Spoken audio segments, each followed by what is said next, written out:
Et la consigne au Salon du Bourget qui se tient en ce moment, c'est justement de diminuer l'impact de l'industrie aéronautique sur l'environnement. Un secteur pointé du doigt en raison des tonnes de kérosène consommées chaque jour. L'enjeu est d'autant plus crucial que plus de 8 milliards de passagers seront transportés d'ici 20 ans, soit 2 fois plus qu'aujourd'hui. David Dumont et Jérémy Moreau.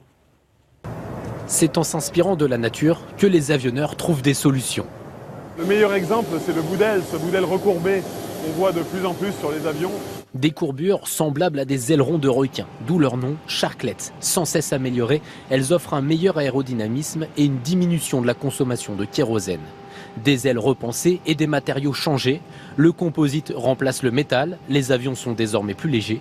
Ces deux innovations permettent aujourd'hui à la dernière génération d'Airbus, comme l'A321neo, d'économiser des tonnes de carburant. Cet avion-là aujourd'hui traverse l'Atlantique avec un gain de 30%, ce qui pourrait nous faire, si je devais donner des chiffres, réduire la consommation de 15 tonnes à 10 tonnes. Pour améliorer leur empreinte carbone, certaines compagnies utilisent aussi des biocarburants. Problème, leur production coûte cher. Autre solution envisagée dans le futur, les piles à hydrogène et surtout les moteurs hybrides prévus pour 2035. Le moteur électrique va aider le moteur thermique dans des phases, par exemple de décollage, des phases de roulage au sol ou des phases de descente.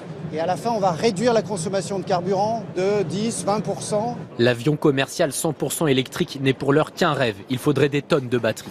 Des compagnies s'intéressent aussi à l'écopilotage. Exemple avec cette appli, elle analyse les vols des pilotes après chaque atterrissage. Exemple. Lors de la montée initiale, il aurait pu accélérer à 1500 pieds.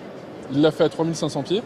Et du coup, il n'a pas économisé les 60 kg de carburant qui sont associés à cette bonne pratique d'éco-conduite. L'idée est vraiment dans la sensibilisation. Cette application aurait empêché le rejet de 400 000 tonnes de dioxyde de carbone dans l'air l'année dernière. Un progrès certes, mais infime. Le trafic aérien rejetant près de 700 millions de tonnes de CO2 par an. Cela représente à peine 3% des émissions au niveau mondial. Les constructeurs ont promis de les réduire de moitié d'ici 2050.